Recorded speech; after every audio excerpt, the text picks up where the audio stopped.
Hari ini kita akan membaca firman Tuhan dari Lukas 19. Dari Lukas 19 ayat 11 sampai 16 turut dengan pembacaan Alkitab kita. Di sini mengenai mina. Ya. Masing-masing kita beroleh satu mina dan Tuhan meminta satu mina itu juga harus berbuah. Yang paling baik satu mina berbuah 10 mina. Tetapi ada juga yang berbuah 5 mina. Kita lihat nanti dalam cerita ini.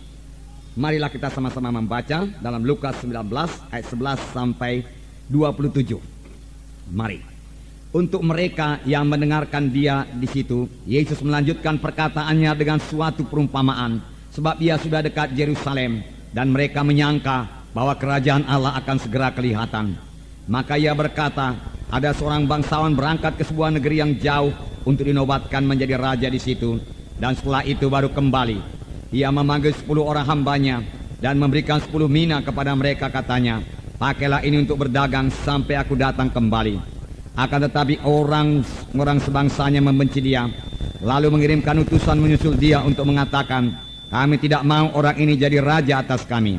Dan terjadilah ketika ia kembali, setelah ia dinobatkan menjadi raja, ia menyuruh memanggil hamba-hambanya yang memang telah diberikannya uang itu untuk mengetahui berapa hasil dagang mereka masing-masing. Orang yang pertama datang dan berkata, Tuan, mina Tuan yang satu itu telah menghasilkan 10 mina. Katanya kepada orang itu, baik sekali perbuatanmu itu, hai hamba yang baik. Engkau telah setia dalam perkara kecil, karena itu terimalah kekuasaan atas 10 kota.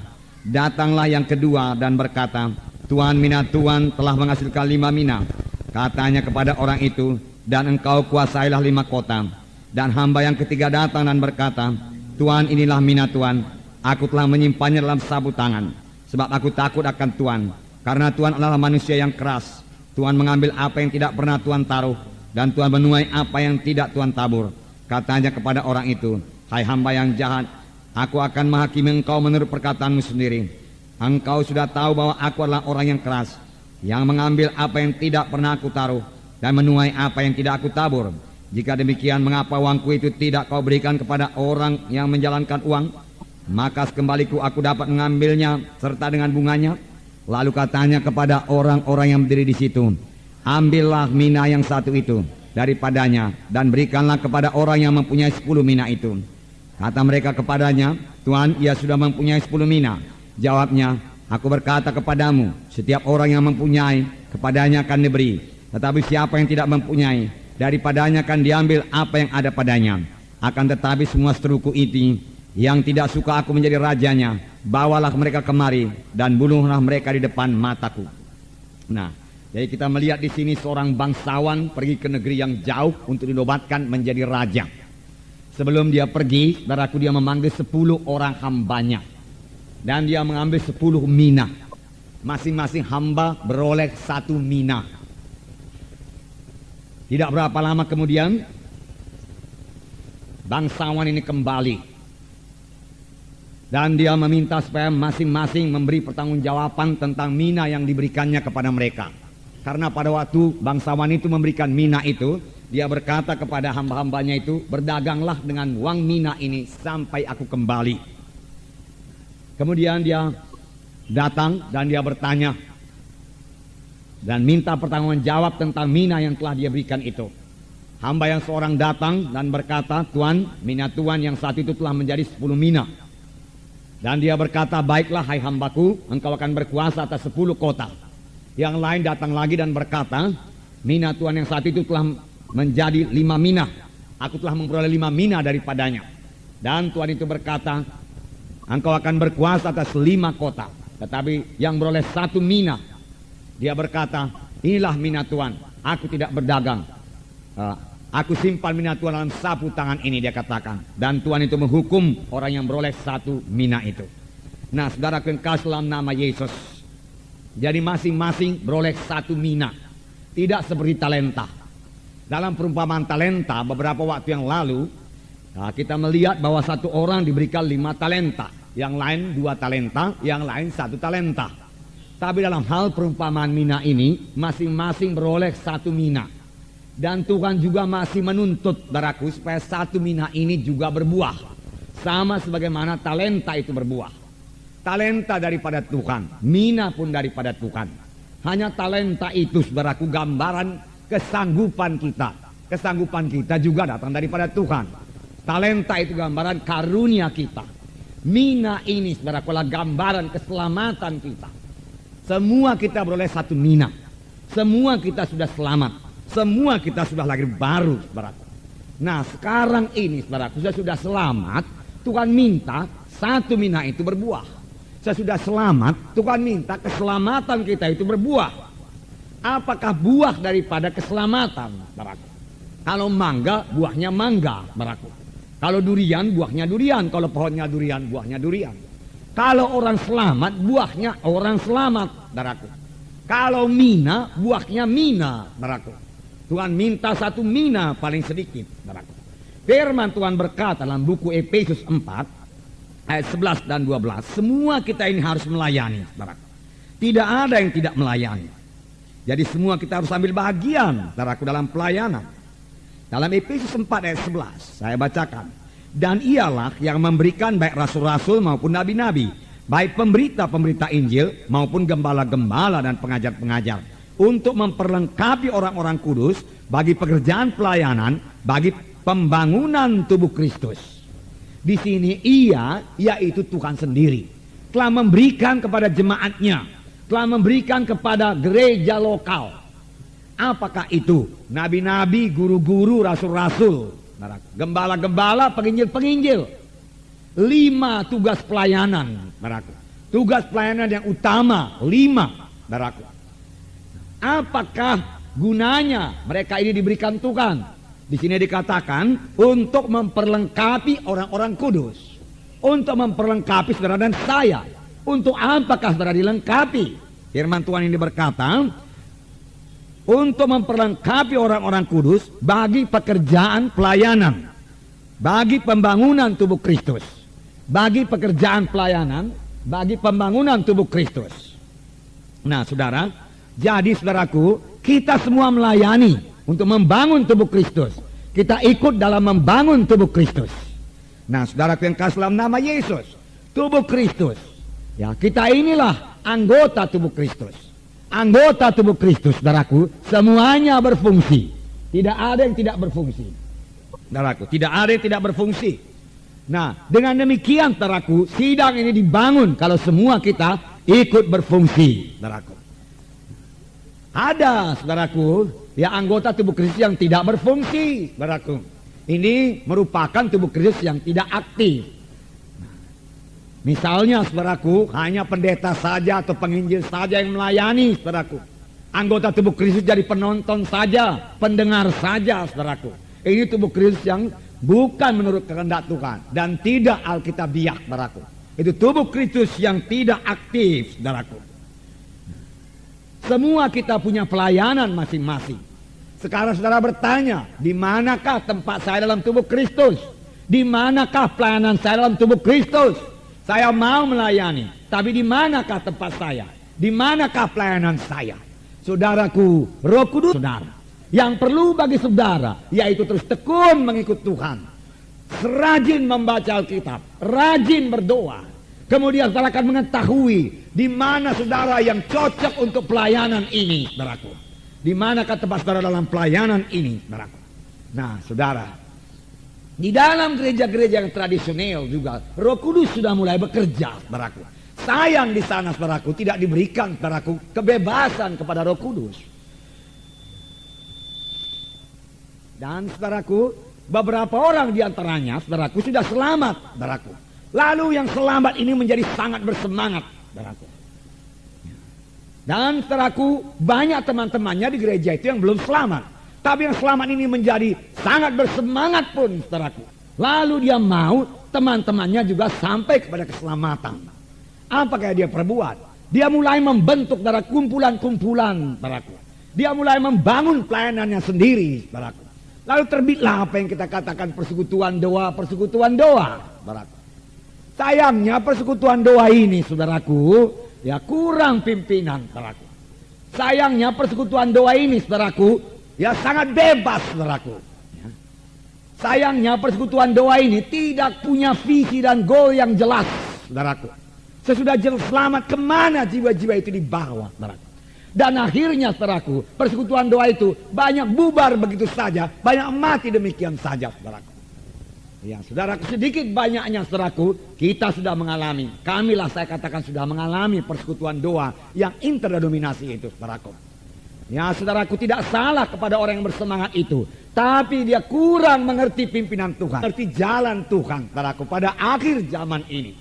Pada akhir zaman ini, saudaraku, Tuhan bekerja melalui gereja lokal, saudaraku. Tuhan bekerja melalui satu tim ministry, saudaraku, yaitu melalui guru-guru, nabi-nabi, gembala-gembala, rasul-rasul, pengajar-pengajar, saudaraku, penginjil-penginjil, saudaraku, di dalam satu gereja lokal, saudaraku. Syukur kepada Tuhan, Tuhan telah memimpin kita membangun satu gereja lokal seperti ini, saudaraku. Biarlah kita terus, saudaraku, aktif sebagai anggota tubuh Kristus. Karena dalam gereja lokal seperti ini, masing-masing kita bisa berbuah, saudaraku. Mina yang kita punya itu, saudaraku, bisa berbuah, saudaraku. Dan kita sampai kepada kehendak Tuhan, saudaraku. Nah, saudara yang kekasih dalam nama Yesus, kita melihat sekarang Tuhan sudah memberkati sedang kita ini. Tiap-tiap minggu kita melihat, saudaraku, lebih kurang 150 jiwa-jiwa baru. Puji Tuhan, kita bersyukur kepada Tuhan buat 150 jiwa baru ini, saudaraku. Haleluya, sungguh luar biasa itu, saudaraku. Sebab bertumbuhnya jiwa-jiwa ini menjadi 150 tiap-tiap minggu bukan secara tiba-tiba, saudaraku. Bukan secara tiba-tiba kita berdoa lalu 150 jiwa-jiwa datang tiap-tiap minggu untuk diselamatkan. Tidak, saudaraku. Itu dimulai daripada satu jiwa tiap minggu. Kemudian berdoa lagi dan cari kehendak Tuhan. Tuhan memberikan satu jiwa lagi, 5 jiwa per minggu, 10 jiwa, demikian seterusnya 20, 30, 40, 50, 60, 70, 80 sampai 150. Kita sangat bersyukur, saudaraku. Tapi benarkah kita sudah sampai kepada kehendak Tuhan, saudaraku? Benarkah semuanya kita ini sudah berfungsi? Benarkah semuanya kita ini sudah menjalankan uang mina kita yang satu itu, saudaraku? Yaitu keselamatan, berbuah keselamatan, saudaraku. Saudaraku yang kekasih dalam nama Yesus, kalau kita bandingkan dengan gereja pertama di Yerusalem, saudaraku, mereka, saudaraku, pada hari Pantekosta beroleh 3.000 orang untuk diselamatkan dan dibaptiskan sekaligus, saudaraku. Saya yakin pada hari itu mereka selamat, pada hari itu mereka dibaptis, tidak menunggu-nunggu lagi, saudaraku. Kemudian beberapa waktu kemudian, saudaraku, mujizat Tuhan terjadi. Petrus berjalan ke pintu bait Elok dan melihat di situ, saudaraku, seorang yang tepok, dan dia berkata, "Emas dan perak tidak ada padaku, tapi apa yang ada padaku kuberikan padamu. Dalam nama Yesus orang Nazaret, bangkit dan berjalan." Orang itu bangkit dan berjalan. Mujizat Tuhan terjadi dan 5.000 orang bertobat. Segera anggota menjadi 8.000. Nah, saudaraku yang kasih dalam nama Yesus, saya yakin, saudaraku, Tuhan menghendaki kita ini, saudaraku, menjadi terang di kota Medan ini.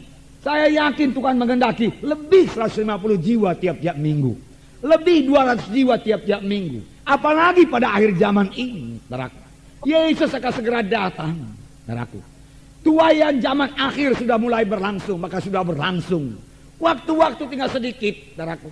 Memang saudara berkata, mudah sekarang jiwa-jiwa selamat. Mengapa? Karena roh Tuhan, saudaraku, sudah bekerja. Tuhan sudah memberkati sidang kita ini, saudaraku. Saudara, Tuhan mau memakai sidang ini untuk membawa jiwa-jiwa kepada maksud Tuhan. Mulai daripada keselamatan, saudaraku, dan sampai kepada panggilan Tuhan, saudaraku. Saudara, kita bersyukur kepada Tuhan buat anugerah Tuhan ini. Memang tidak semua gereja seperti ini, saudara. Rata-rata tamu-tamu kita dari luar negeri heran, bahkan memuji Tuhan, bersyukur kepada Tuhan. Imannya dikuatkan, melihat bagaimana Tuhan bekerja di sini, saudaraku. Biarlah kita sangat menghargakan hadirat Tuhan yang ada di sini, saudaraku. Sekaligus, saudaraku, ini membawa kita lebih rendah hati lagi di hadapan Tuhan. Karena ini bukan karena kepandaian kita, kepintaran kita, saudaraku. Tetapi saya yakin Tuhan memberkati kita karena kesetiaan kita, saudaraku. Saudara setia melayani, setia berdoa, mengasihi Tuhan, mengasihi jiwa-jiwa. Lalu Tuhan memberikan jiwa-jiwa tiap-tiap minggu. Biarlah itu bertambah-tambah terus, saudaraku. Saudaraku yang kasih dalam nama Yesus. Oleh sebab itu, saudaraku, walaupun saudara belum mengetahui dengan pasti apakah panggilan saudara nabi atau guru, penginjil, gembala, lain sebagainya, ataupun karunia-karunia apa yang saudara miliki. Sebab ada 9 karunia, saudaraku. karunia menyembuhkan, karunia bernubuat, karunia mengartikan mana lidah, saudaraku, karunia perkataan hikmat, makrifat, dan lain sebagainya. Saudara belum mengetahui dengan pasti. Tapi satu perkara yang pasti, saudaraku, semua kita ini, saudaraku, adalah saksi-saksi Tuhan. Saudaraku. Tuhan Yesus berkata, kamu adalah saksi-saksiku. Kamu adalah terang dunia ini. Dosa selalu digambarkan dengan kegelapan, saudaraku. Dan kita menjadi terang, saudaraku. Kamulah terang dunia ini. Sebelumnya Tuhan Yesus berkata, aku terang dunia ini. Setelah kita mengikut Tuhan Yesus, kita menjadi terang dunia ini juga, kita menjadi saksi Tuhan. Di dalam buku Yesaya 43 ayat 10 sampai 11. Yesaya 43 10 11. Sini dikatakan ayat 10 dan 11. Bukalah saudara supaya sama-sama kita membacanya. Mari sama-sama. Kamu inilah saksi-saksiku. Demikianlah firman Tuhan. Dan hambaku yang telah kupilih. Supaya kamu tahu dan percaya kepadaku. Dan mengerti bahwa aku tetap dia. Sebelum aku tidak ada Allah dibentuk. Dan sesudah aku tidak akan ada lagi. Akulah Tuhan. Dan tidak ada juru selamat selain daripadaku. Nah, saudaraku, sampai di situ dulu. Di sini dikatakan, kamu inilah saksi-saksiku. Dan hambaku yang telah kupilih, supaya kamu tahu dan percaya kepadaku dan mengerti bahwa aku tetap dia. Sebelum aku tidak ada Allah dan tidak akan ada lagi. Akulah Tuhan dan tidak ada juru selamat selain daripadaku. Puji Tuhan. Yesus itu Tuhan. Haleluya, saudaraku. Yesus itu juru selamat, saudaraku. Selain Yesus tidak ada juru selamat, saudaraku. Selain Yesus tidak ada Tuhan, saudaraku. Yesus itu Tuhan yang berkuasa, saudaraku. David Ramaya berkata, Jesus is Lord all over this land. Dia katakan, di seluruh tanah ini. Saudaraku, memang kita percaya Yesus itu Tuhan di seluruh dunia ini. Yesus Tuhan bagi seluruh manusia, saudaraku. Percaya manusia itu tidak percaya, Yesus tetap Tuhan bagi seluruh manusia, saudaraku. Dan karena dia Tuhan, saudaraku, kita anak-anaknya. Tetapi Tuhan berkata, kamu adalah saksi-saksiku. Kamu adalah terangku, kamu adalah saksi-saksiku. Semua kita telah beroleh satu mina. Dan Tuhan minta satu mina itu berbuah satu mina, saudaraku. Paling sedikit. Saya yakin, saudaraku, memang tidak tertulis dalam Alkitab ini, saudaraku. Sekiranya yang satu mina itu berkata, Tuhan, aku memang sudah berusaha sungguh-sungguh, Tuhan. Aku berdoa, aku bertekun, Tuhan. Tuhan, dan hanya satu mina lah buahnya, Tuhan. Dari mina yang kau berikan kepada saya, ampunilah saya, Tuhan. Tuhannya akan berkata juga, berkuasalah engkau atas satu kota. Memang Tuhan sangat bergemar saudaraku kepada yang beroleh 10 mina. Tuhan, satu mina engkau berikan kepadaku untuk berdagang. Dan aku beroleh 10 mina. Ini dia Tuhan. Dia katakan. Oh, Tuhan berkata, sabar saya hamba yang baik. Sekarang engkau berkuasa atas 10 kota. Puji Tuhan, saudaraku. Kalau memang dapat 10 mina. Tetapi ada juga yang hanya dapat 5 mina. Tuhan, dia katakan, satu mina engkau berikan untuk berdagang. Aku beroleh 5 mina. Nah, Tuhan berkata, baiklah perbuatanmu hai hambaku, engkau akan berkuasa 5 kota. Sayangnya yang satu mina ini tidak berbuat apa-apa, saudaraku. Oh, marilah bergerak, saudaraku. Saudara, marilah bergerak buat Tuhan, saudaraku. Kita sudah selamat, saudaraku. Kita sudah diberkati Tuhan, saudaraku. Kalau kita mengaku dengan jujur di hadapan Tuhan, saudaraku. Kedamaian, keselamatan telah memenuhkan kita, saudaraku. Oh, berkat Abraham telah menjadi milik kita, saudaraku. Sorga pun telah menjadi milik kita, saudaraku. Penyakit kita sudah disembuhkan Tuhan. Hati kita mulai didamaikan Tuhan. Dan saya yakin, semua yang saudara tabur untuk pekerjaan Tuhan. Untuk pembangunan, saudaraku. Untuk penginjilan, saudaraku. Untuk pekerjaan Tuhan yang lain. Semua pun sudah diberkati Tuhan, saudaraku. Saudara sudah menuai, saudaraku, berkat itu, saudaraku.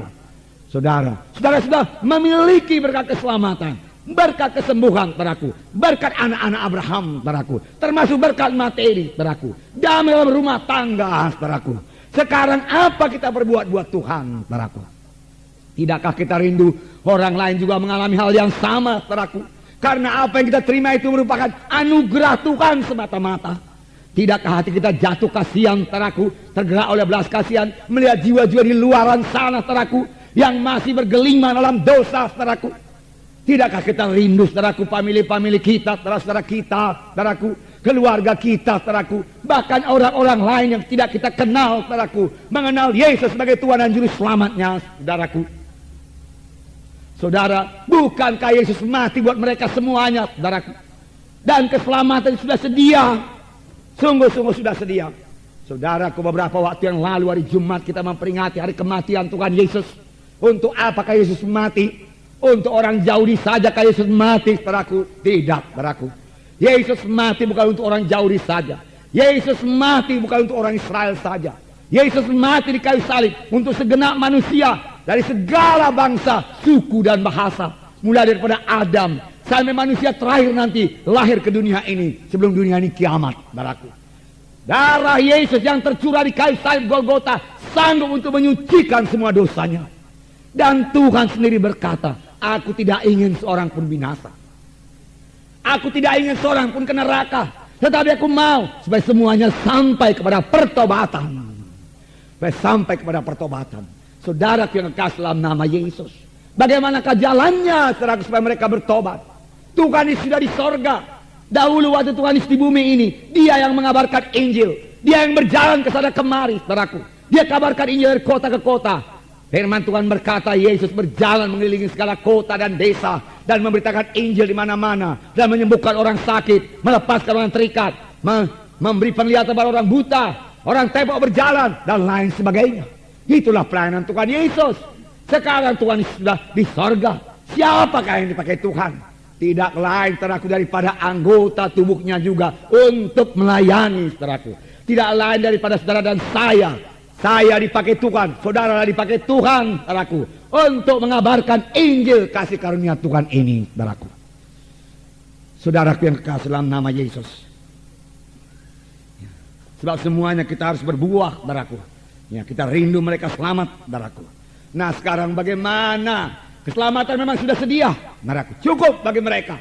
Bagaimanapun besarnya dosa, bisa dibasuh oleh darah Yesus.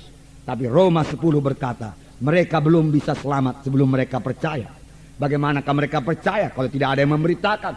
Bagaimanakah memberitakan kalau tidak ada yang disuruh? Saya bacakan kepada saudara Roma 10 mulai ayat 9. Sebab jika kamu mengaku dengan mulutmu bahwa Yesus adalah Tuhan dan percaya dalam hatimu bahwa Allah telah membangkitkan Dia dari antara orang mati, maka kamu akan diselamatkan. Karena dengan hati orang percaya dan dibenarkan, dan dengan mulut orang mengaku dan diselamatkan. Nah, betapa mudahnya saudaraku. Jika mengaku dengan mulut bahwa Yesus adalah Tuhan dan percaya dalam hati bahwa Allah telah membangkitkan Dia dari antara orang mati, maka kamu akan diselamatkan. Karena dengan hati orang percaya dan dibenarkan, dan dengan mulut orang mengaku dan diselamatkan. Mudah sekali saudaraku untuk menerima keselamatan. Tetapi ada persoalan di sini. Ayat 11. Karena kitab suci berkata, barang siapa yang percaya kepada Dia tidak akan dipermalukan. Sebab tidak ada perbedaannya antara orang Yahudi dan orang Yunani. Karena Allah yang satu itu adalah Tuhan dari semua orang, kaya bagi semua orang yang berseru kepadanya. Sebab barang siapa yang berseru kepada nama Tuhan akan diselamatkan. Barang siapa yang berseru kepada nama Tuhan akan diselamatkan. Ayat 14. Tetapi bagaimanakah mereka dapat berseru kepadanya jika mereka tidak percaya kepada Dia? Tentu saja Dia tidak berseru kalau mereka belum percaya. Bagaimana mereka dapat percaya kepada Dia jika mereka tidak mendengar tentang Dia? Mereka belum mendengar tentang Yesus, saudaraku. Boleh jadi mereka telah mendengar tentang gereja, tapi mereka belum mendengar tentang Yesus. Gereja kita mengetahui baik, saudaraku. Tapi sekedar anggota gereja saja tidaklah membawa kepada keselamatan. Keselamatan yang terdapat dalam Yesus. Bagaimana mereka mendengar tentang Dia jika tidak ada yang memberitakannya? Dan bagaimana mereka dapat memberitakan jika mereka tidak diutus? Seperti ada tertulis, betapa indahnya kedatangan mereka yang membawa kabar baik. Nah, puji Tuhan, saudaraku. Ya. Kita sudah diutus Tuhan, saudaraku. Masing-masing kita diutus Tuhan. Sebagaimana firman Tuhan tadi berkata, kamu adalah saksi-saksiku. Kamu menyaksikan perbuatanku yang besar. Kamu menyaksikan keselamatan yang sudah kamu terima daripadaku. Hanya dua diminta Tuhan, saudaraku. Percaya ataupun menerima Yesus. Percaya dengan menerima Yesus dan bertobat. Meninggalkan dosa. Lalu orang itu akan selamat. Alangkah mudahnya, saudaraku, alangkah mudahnya. Nah, saudaraku yang kasih dalam nama Yesus. Bagi saudara yang baru pertama kali datang, hari ini juga saudara terima keselamatan ini. Hari ini juga bertobat. Hari ini juga percaya. Karena Saudara sudah mendengarkan berita firman Tuhan pada hari ini. Jangan merasa rugi untuk bertobat. Bahkan bertobatlah dengan sungguh-sungguh. Sebelum Lukas 19 ini saudaraku, yaitu Lukas 19 juga mulai ayat pertama. Tertulis saudaraku di situ mengenai Sakeus, saudaraku. Sakeus yang rindu saudaraku untuk melihat Tuhan, saudaraku. Dan kemudian kita lihat Sakeus bertobat dengan sungguh-sungguh. Tidak ada kompromi lagi kepada Sakeus, saudaraku. Dengan tegas dia bertobat. Oh, saya memuji Tuhan buat pertobatan Sakeus ini, saudaraku. Tegas-tegas mengikut Tuhan, saudaraku. Dia nyatakan dirinya, saudaraku, sebagai pengikut Yesus, saudaraku. Di hadapan semua pemungut cukai yang lain. Kemudian dia undang, saudaraku, pemungut cukai yang lain datang ke rumahnya. Mereka makan bersama-sama, saudaraku. Dan dia mengatakan, saya mengikut Yesus. Puji Tuhan buat pertobatan yang demikian, saudaraku. Dan saudaraku, Tuhan Yesus berkata kepada Sakeus, pada hari ini engkau menjadi anak Abraham. Pada hari ini engkau selamat. Dimulai dari manakah, saudaraku? Dari kerinduan hati Sakeus untuk mencari Tuhan, saudaraku. Di luaran sana, saudaraku, banyak orang rindu, haus jiwanya untuk keselamatan, saudaraku. Kalau dahulu dia dapat melihat Yesus berjalan-jalan di luaran sana. Sekarang biarlah dia melihat saudara. Puji Tuhan, puji Tuhan.